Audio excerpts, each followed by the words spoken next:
dayon nga suhito sintak na sa kagahon na kotoran, tinguluhan ko ni siya, do you know the God you serve? Nakilala mo bala ang Ginoo nga imong ginaalagad?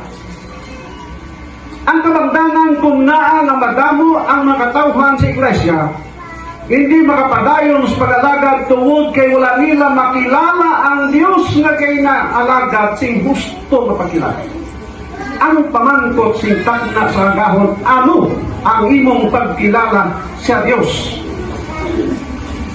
Ang akong kitext mabasa diri sa Matthew Kapitulo 16, ang bubos na ito na pagdoon, Matthew Kapitulo 16, versikulo 13, tugtog sa 15. Karon sa nagsulod si Jesus sa sakpan sa Cesarea ni Filipo, nagpamangkot siya sa iya magitutunan, sino bala siling sa mga tao ang anak sa tao? Nagsabat sila ang iba nagsiling si Juan Bautista, ang iba nagsiling si Elias, kag iba si Jeremias, ukon isa sa mga manalagna. 15. Nagpamangkot siya sa ila, atang sino ako para sa inyo?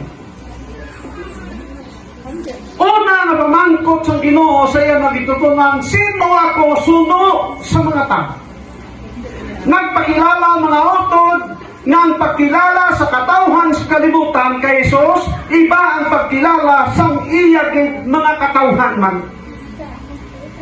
Ang una nagsiling na ikaw si Elias. Sino si Elias mga utod? Si Elias ay ang panahon, isa ka propeta na kisbinhon, panahon ni Akab. Si Elias, amo ang nagpakig-challenge kay Akab dito sa bukid sa Carmelo. Kag dito sa bukid sa Carmelo, ang katubang ni Elias, 850. Kag mga propeta, kag mga prest, kung mga pare, sang mga piki, ng mga pagtulunan, mga utot. Nakisahanon si Elias. Ining Elias, among nangamuyo sa Dios, kag nagwa ang kalayo halin sa langit, kag nagkaon sang halad na ginhalad ni Elias. Maayo ba pagkatao? Si Elias, mga utod, isa na wala makatilaw sa kamatayan, naging lalim sa kinutid po siya kinaharian. Maayo siya. Ang ibang nagsiling nga siya si Juan Bautista. Sino si Juan Bautista? Si Juan Bautista, mga utod, sanggin pamangkot ni Jesus ang iyang magitutunan na kahibalo bala kamo nga si Juan Bautista na o kung si Elias na kabot na kag ini nahangpan sa magitutunan na naghambal si Jesus may tungod kay Elias o kay Juan Bautista ini. Si Juan Bautista sa iyang panahon, isa ka maisog na propeta sa Diyos. Siya lang ang nakaako sa paghambal sa nawong kay Herodes. Singganan niya si Herodes, Herodes! Ang imong ginahimo sayop sa tubangan sa Diyos.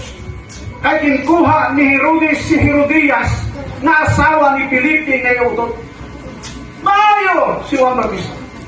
Si Jeremias sa panahon ni sang darkness man, sang espirituhanon nga pagkinabuhi sa katawhan sa Israel, propeta sa Dios.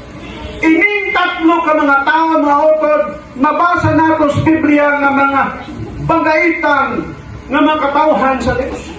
Apang ini sila kulang pa ang pagkilala sa mga tao kay Jesus kaanga para sa kay Jesus nga amo siya si Elias, amo siya si Juan Bautista, amo siya si Jeremias, kulang mga utod. Tungod sina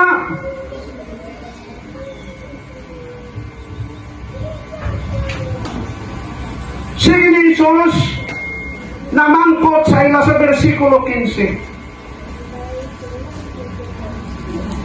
Apang nagpamangkot siya sa ila, apang sino malako sa inyo? Mga utod ng pagkilala sa mga tao kay Jesus, kaangay ni Elias, kaangay ni Juan Bautista, kaangay ni Jeremias,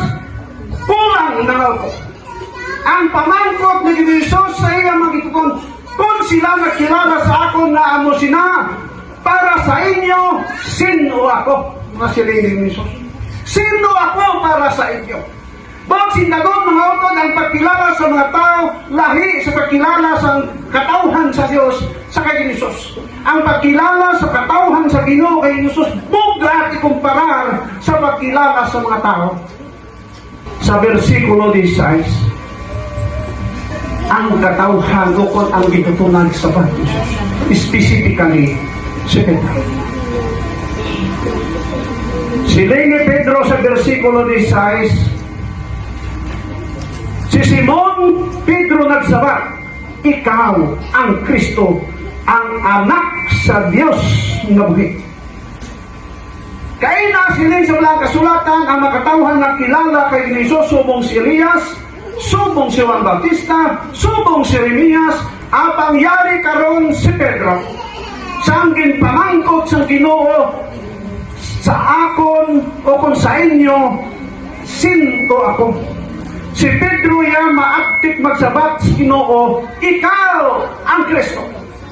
Ang katauhan na nakilala kay Elias o kay Jesus na si Elias ay makakilala na amo nga dali ang Kristo na sa madugay nga panahon paabot sa katauhan sa Israel na markadto sa pag-liberate sa ilang mga sa ila subong nga nasakop sila sa ibang nga dahon sa kalibutan. Versikulo 17. Ari ang komendasyon sa Ginoo sa kay Pedro. Pagkanami mga utod. Sili nga diri sa versikulo 17, kag si Jesus nagsabat sa iya, bulahan ikaw Simon Barjunas, tay wala pag ipahayag ini sa imo sang unod kag dugo kundi sang ako namay nga yara sa langit. Ano sila sa Ginoo? Bulahan ikaw Pedro, kay ang imong nahibalaan wain ginhatag sa imo sang unod kag dugo kundi sang ako namay nga yara sa mga langit. Bot sinanon mga kauturan nga ang pagkilala ni Pedro sa kaligid ni Jesus, hindi ang pagkilala ni Pedro lahi sa pagkilala sa mga tao. Ang pagkilala ni Pedro mga kauturan wala niya nakuha sa iyang edukasyon.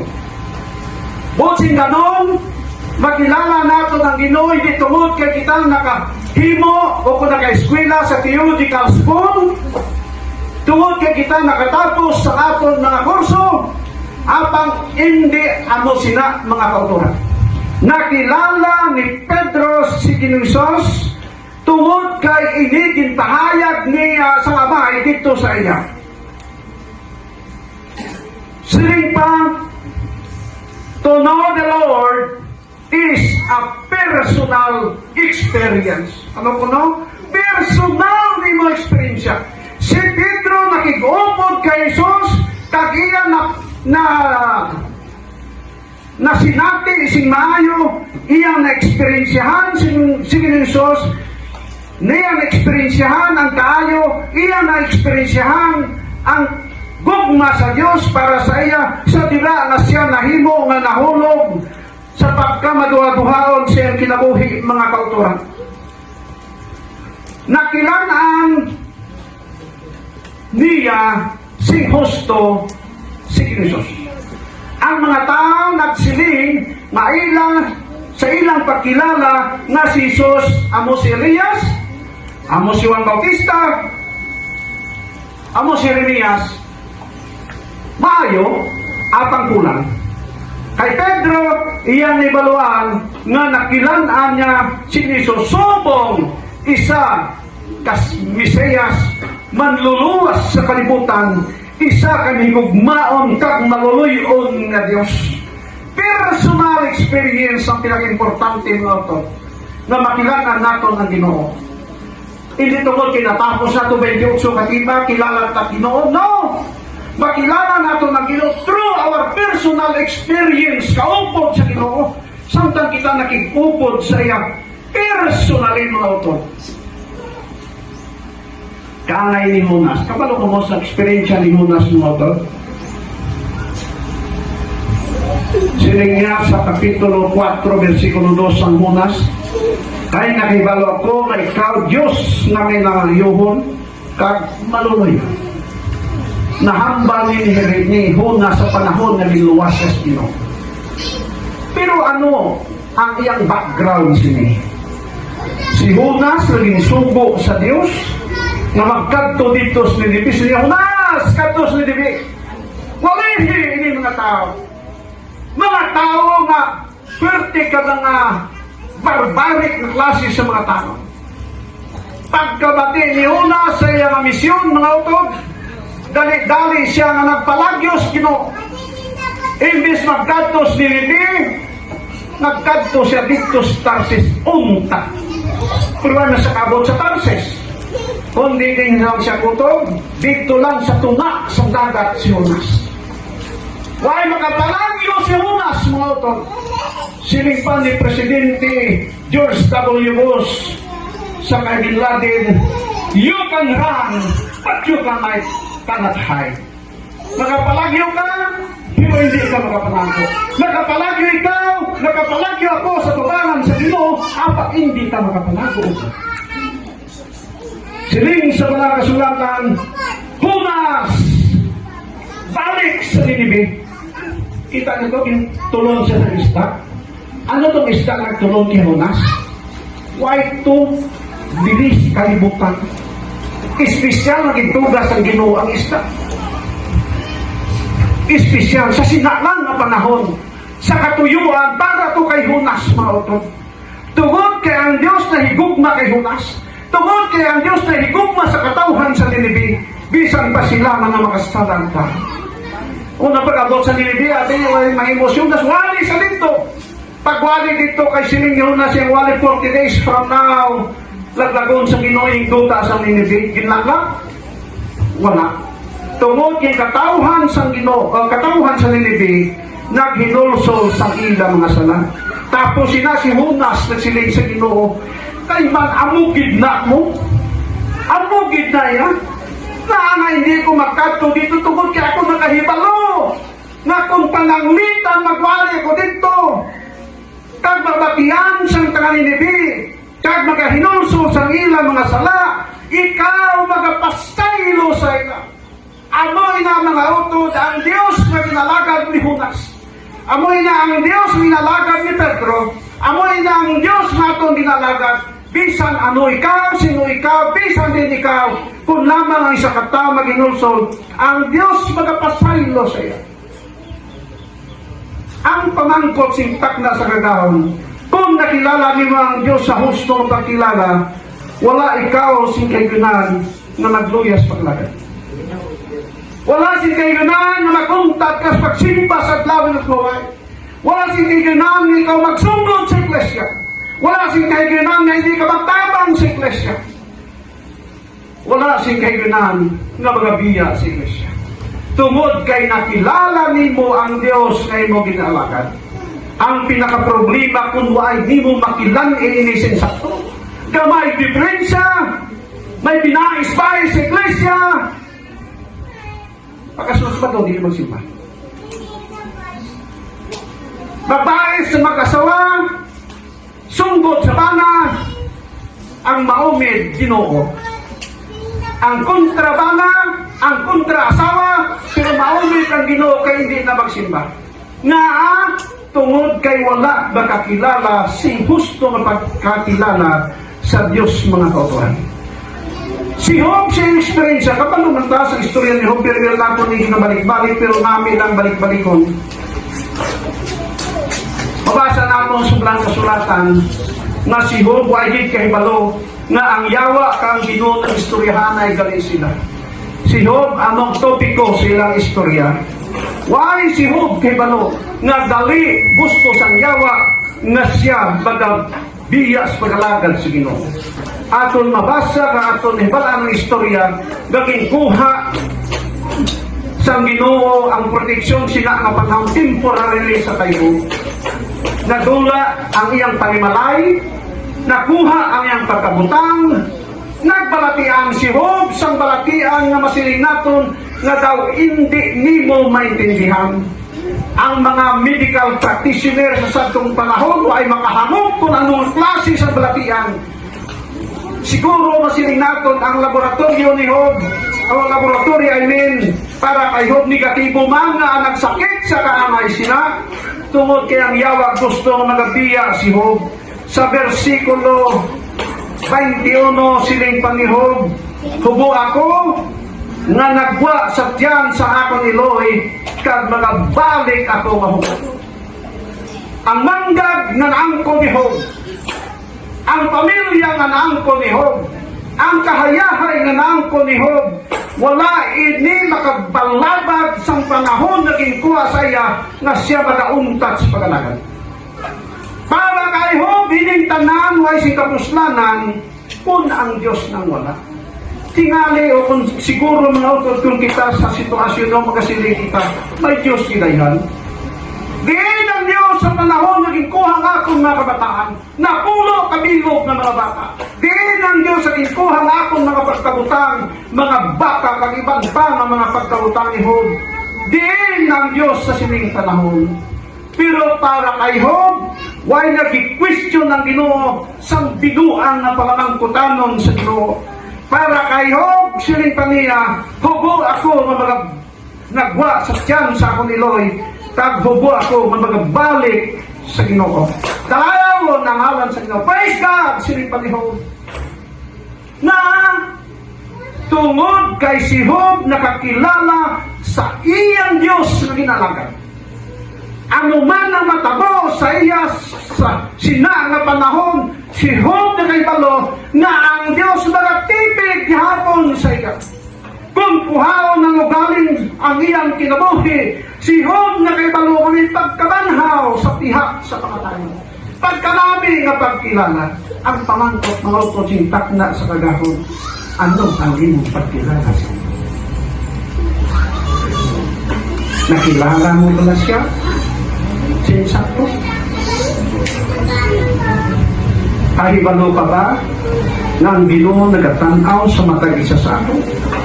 Nakadundol ako sa panahon ni Jesus. Para nyo may balano to, dahil dito po na ni Jesus kay Lakbilo, 82. May 12 na nauna, kag may 70 na nagsunod. Kaya sila tanan, gintutunan sa Ginoo. Siling sa Ginoo siya lakad ka mo, kangiwali ang may balita. Yari ka ron, ako mag-aupog sa inyo. Lakad sila tanan mga kautuhan. Sa permiro, hayahay. Sa permiro, ilang nakita na maayo magaling mag-evangelism. Maayo magaling mag-intra sa small group, maayo magaling mag-intra sa women's ministry, maayo magaling mag-intra sa youth camp, maayo magaling mag-intra sa elders council, kag sa ibang pa maguluhaton. Okay kayo, pero time nagabot. Ang panahon nagabot para sa ilang tanan. Kag dito nila nabatyagan nga malisod gali ang trabaho ginhatag sa ila. Tuod man mga utod ang trabaho para sa Dios, hindi ini mahayahay ng tanan, kundi may mga kalisod. Di makilawan ang imo kag akon kapag-on sa pagalagan. Dili makilawan kung nakatindog ikaw sa mga pagsulay sa kinabuhi. Uy, nangabot ang 70 kay Jesus niya, Ginoo! Resign na kami. Pahuway na kami. Hindi na kami kagwanta sa bulahaton. Tama na. Sobra na. Kung si Kuhi Aquino pa. Why na? Halid ng 70. Sunod. Ang nabilin, 12 na lang. Mautaw, kung 82 kumusulod sa iglesia, magwa si Pintak na mabilin 12 ang pamangkol, padayon pagbalak mo servisyo sa iglesia? Padayon pagbabuhat mo sa iglesia? Sumiran ta kamo makultura na iglesia hindi mapukan. Ang iglesia magabatayon, ang iglesia magatindog, tungod kay iglesia ginordinahan sa Diyos. This is the church of God. Kag ini nga iglesia magapatayon till Jesus comes. Ang pamangkot magpatayon ka ba? Anong pamangkot gihapon sa Ginoo sa 12 ka mga apostoles? Ang pamangkot sa Ginoo sa 12 ka mga apostoles siling sa Ginoo sa ila. Ang 70 wala na. Ano desisyon ninyo? Mahalin man bala ka mo? Kung amo yung pamangkot sa Ginoo sa aton mga utod sunod si Kristo, ang kadamahan nag-backslide na. Magpalilin pa bala ka mo? Mingaw na sa iglesia kay gamay na lang. 3 na lang kabilog ang nagabulos-bulos por 7 kaysa isa na lang din. Pero sa sining pamangkot sa Ginoo sa iya magitutunan ang Lucas ang 1:6 versikulo 68 ang kinuang si Pedro nagsabak sa iya. Ginoo, kung maghalin kami, diin kami makadto. Sa Bisaya pa, asa mi mo adto Ginoo, kung mubiya dinhi kami. Sa ito may kinabuhi na walay katapusan. Mga autot sa panahon, ikaw magabiyas, Ginoo, wala ka na si katuwa. Ang tanan naton sa sining kalibutan, mahimong manginwalay pulos kung wala si Kristo sa imong kinabuhi. Bisan punon ka man sa manggad, punon ka man sa tanan na bahandi sa sining kalibutan, without Christ, man otoran, wala ini sila sing kapuslanan sa atong kinabuhi. Kaysa masubot kita sa hindi mawala kita sa kalibutan. No siling ni Pedro sa kay Ginoo Hesus, Ginoo din pa kami makadto. Ikaw may pulong sang kabuhi sa walay na walay katapusan. Mga kauturan singkanan ta kamo. Kung nagbiya kamo sa iglesia na iya sa Dios. Kung maba kamo sa iglesia ang ginpundar sa Ginoo, why ka na sing makadtuan?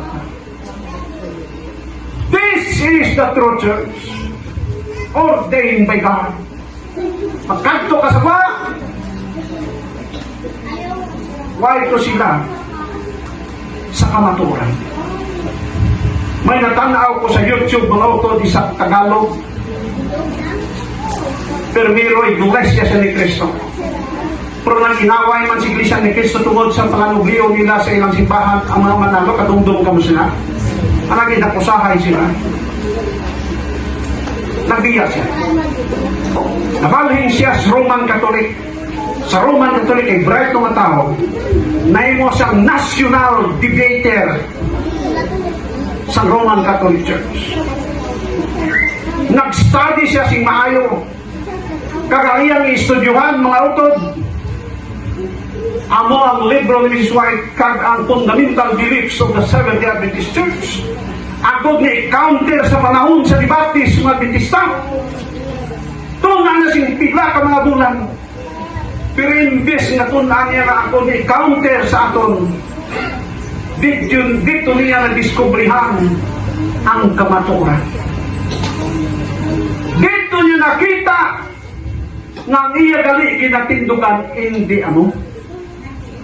Kag sa itong nagligan lang bulan, nabautismuhan dito sa Pampanga. Mga utod, kung magbiya ka sa iglesia, din ka makanto. Hangay sa mga bata ni Noe, dumdum ka mo sa panahon sa kanaw, nag-ulan si kusog, ang tanan ng mga mananap, di pasulod dito sa arka, tig-pito-pito, ang ibang tagduha, imong makita dito, nga ang mga bata ni Luis siguro may araman sila sing mga pagreklamo sa ilang tatay.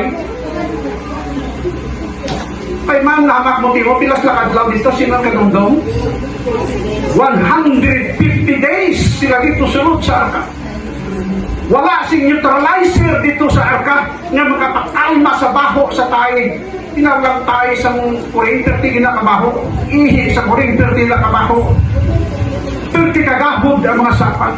Siguro makasiling kita nga ang mga anak ni Noy reklamo kay tatay nila. Tay, 30 kabaho ang arka. Tay, 30 kagahod sa arka. Pero siling sa ilang tatay, to, kalma lang kamo. Anto sa minyong kabaho sa arka. Kahit kung hindi kamo kaantos, kung naglumpat kamo may tubig sa bahay. Amo sila ang sitwasyon ng pagkakas. Kung magwa ka sa iglesia, may baha, may asabot.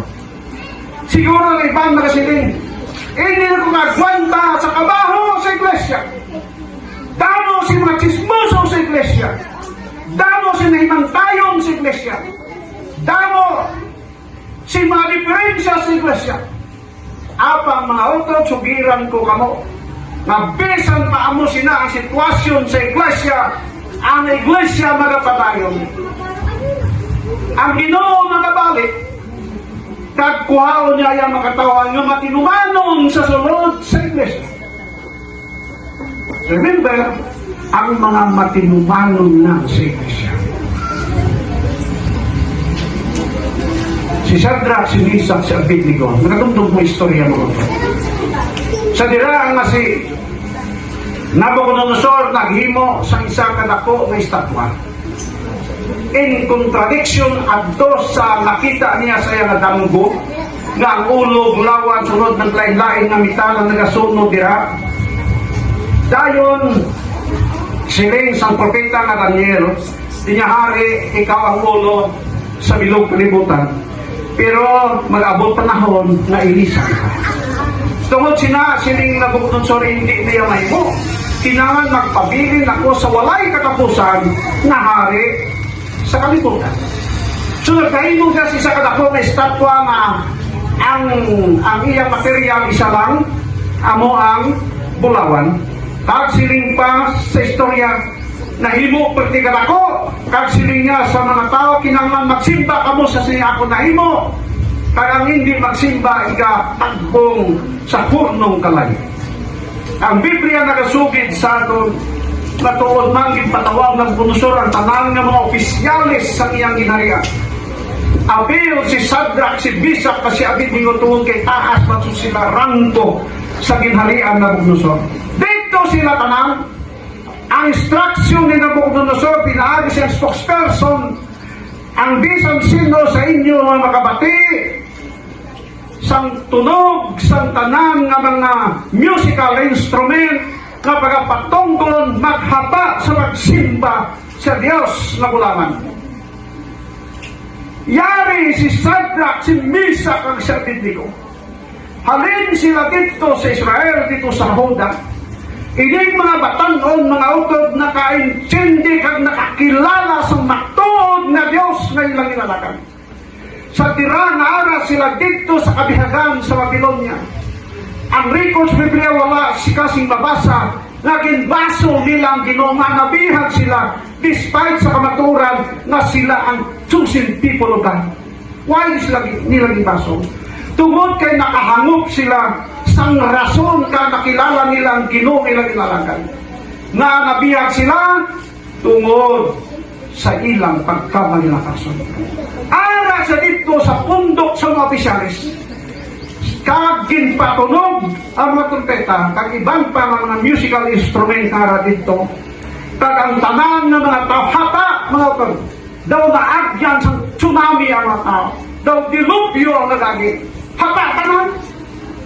Pero, ining tatlo, daw ay bakabatya kung may hangin yung nagabot.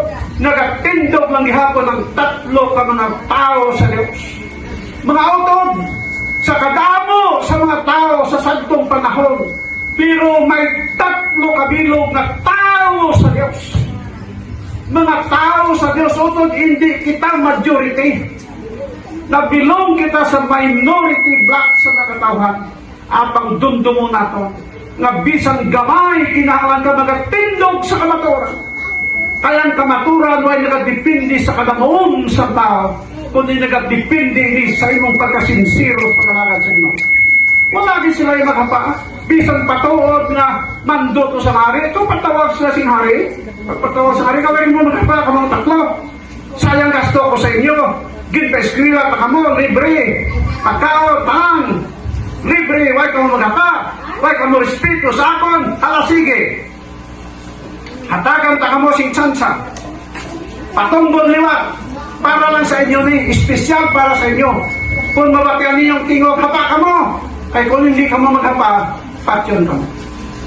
Itagbong ka mo, kung idapong ka mo sa kalayo. Abi ninyo anong sabat, sang tatlo kumagatan mo. Hari! Ang Diyos na among kinalagan, makasarang magluwas sa amon sa imong mga kamot.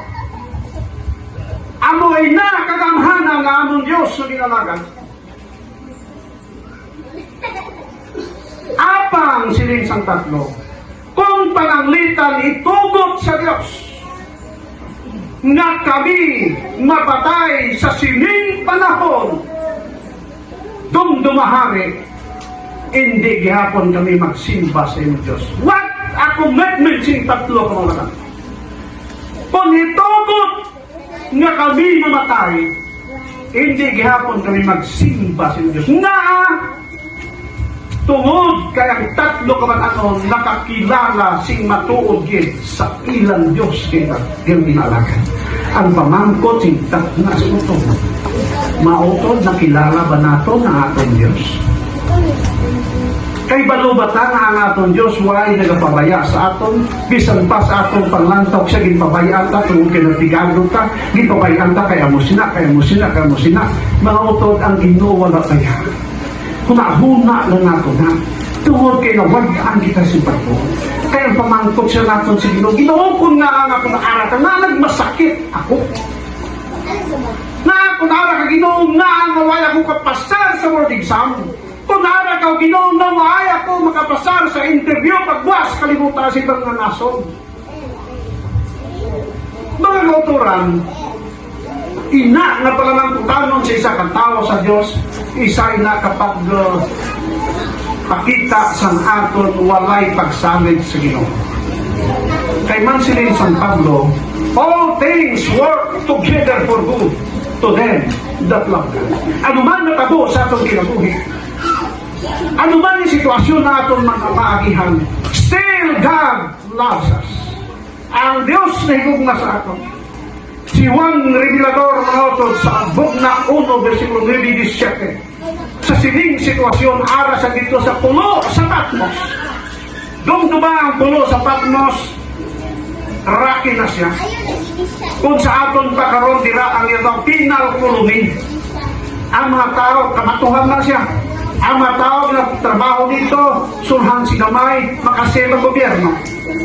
Hindi ka kapalagyo tungod kay nalibutan sa tubig. Kag sa pulo sa Patmos damo si mga delikado nga mga sapat na ara dito. Dito si Juan. Apang samtang ara sa dito mga utod. Wala siya magreklamo sa Ginoo. Nga Ginoo, ginpabayaan mo ako. Nga gintugot mo nga diri ako karon sa Patmos. Tapos na siya naging lunod sa nagabukaw ng antika pero ay siya mapatay. Indala siya dito sa Patmos. Ang siling ni Juan, mga uko, natong basahon sa paghatag sa aton sing kadasig sa atong pag-alagad na hindi kita magluya-luyas pag-alagad mo. Ari ang siling ni San Juan sa iyang testimonya sa Kapitulo 1, versikulo 9 nagsiling sa diri. Ako si Juan, inyo utod nga malambit upod sa inyo sa kapipitan, kag sa kinharian, kag sa pagpailog sa kay Kristo Isos dito alay sa pulo nga ginatawag Patmos tungod sa pulong sa Dios kag sa pagpamatuod ni Jesus. na dito siya mautod sa Patmos ang iyang testimonya nagsiling ang rason nga ara siya dito hindi tungod kay siya kriminal, hindi tungod kay siya convicted sa anuman na kaso, ara siya dito sa Patmos tungod sa pagpahimatuod dira kay Jesus. Ginbaliwala ni Juan ang kalisod tungod sa Ginoo. Ginbaliwala ni Juan ang kabudlay tungod sa Ginoo. Utod ang tani sini ang atong mabatsagan na kung nag-abot sa aton ng tanan na trahedya sa kinabuhi, don't blame God. Ay ang Diyos nakita sa aton sa aton mga ginakinanglan. Sa versikulo 17 sining mga sulatan. Sa nakita ko siya, napukan ako, kadaw patay siya ilan. Dito siya sa Patmos, o dibisitahan na sa Diyos. Botsing ganon sa diin ng kita, amuman kita, ang Diyos hindi malipat, siya sa matag panahon, nagatanaw siya makatawhan. Apang sa nakita ni Juan dito, napukan siya, apang ginpahamtang niya sa ako ng yakamot na to, na nagasiling dili ka magkadlok, ako ang nauna kagang katapusan. Samtang si Juan ara sa at least siguro conscious pa man siya, nabatyagan niya na may nag-uyat sa iyang lawas. Kahit sa iyang nabatyagan niya ang kamot na kubalong tungod kay panday si Jesus sa iyang panahon. Pag inang kamot na kubalong na nagtandog sa iya, nakahatag sa iya sing kasiguruhan, nakahatag sa iya sing paglaom sa iyang kinabuhi. Kag siling sang tingog na naghambal sa agdili ka makahadlok Juan. Ako ang nahauna kag ang katapusan. Hindi na pagtindi mga utod ang pulong nahauna nga may nahauna pas Ginoo. No! Kag hindi man ang pagtindi ng katapusan, may katapusan. Meaning, ang botsing ganon sini na ang Ginoo sa wala sing itsugdan at sa wala sing katapusan, amo ang Diyos na magasuporta kay Juan, kag amo gihapon nga Dios ang magasuporta sa imo kag sa akon sa sining katapusan nga panahon. Provided na aton nakilala si Kristo ang Ginoo. Ang Kristo din kagahon. Nakilala ba ninyo si Kristo ang Dios na aton ginamakan? Panahon na aton kilalaman. Ang Dios magatabang sa makaisa sa aton sinipak na